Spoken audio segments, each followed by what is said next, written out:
5 years ago, my sister stole my fiancé. Now, my mother is begging me for $75,000 to save them from loan sharks. The betrayal happened on our engagement night. I was 24, celebrating my commitment to Lucas, my college sweetheart. Around 10 p.m., I stepped into the backyard for better cell reception. That's when I saw them. My fiancé and my sister Melissa were locked in a passionate kiss under the dim patio lights. I froze. The world went silent as the image burned into my brain. When they finally saw me, they pulled apart, but nobody moved. I didn't scream. I didn't cry. I just ran to my car and drove until I found a hotel. That night, the texts started rolling in. Melissa sent a sorry text, claiming she couldn't help falling in love with him. Then Lucas messaged me. He admitted he only proposed to me as a desperate attempt to forget his feelings for my sister. He told me it was always her.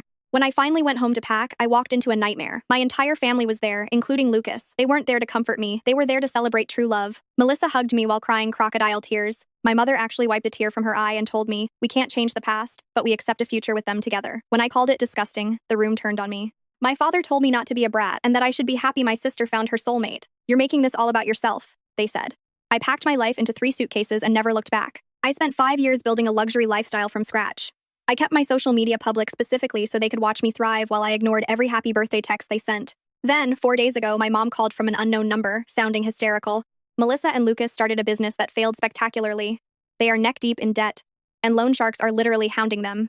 They sold their house and jewelry, but it wasn't enough. My mom begged me for $75,000 to save them. "Melissa doesn't even know I'm calling," my mom sobbed. "They're struggling to put food on the table. You're being so cruel." I didn't hesitate. I told her, "They didn't think about me during their affair, and you didn't think about me when you cheered them on. I'm not dropping $75,000 on people who don't deserve it."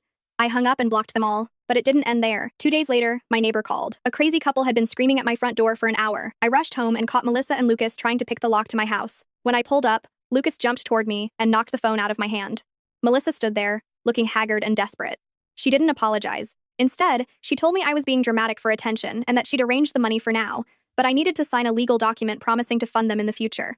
"You owe us," she hissed, actually pushing me back. "We're family. You can't run from your responsibilities." I felt the urge to slap the life out of her, but I stayed cold. I grabbed my phone from the dirt, scrambled into my car, and drove a block away to call the police. I watched from a distance as the cops arrived and hauled them both away in handcuffs. A week later, my parents showed up looking broken. They saw the arrest as a wake-up call and claimed they were cutting Melissa off. They cried, apologized, and begged for a second chance. I let them in, but the ice didn't melt. I told them, "You can't glue a broken vase back together and expect it to hold water." I unblocked their numbers just to leave a tiny crack in the door, but I'm never going back to that family dynamic. Melissa and Lucas are still drowning in the mess they made. My bank account is full, my house is quiet, and for the first time in 5 years, the drama is finally outside the gates where it belongs. Would you like me to draft a response to any potential follow-up messages from the parents?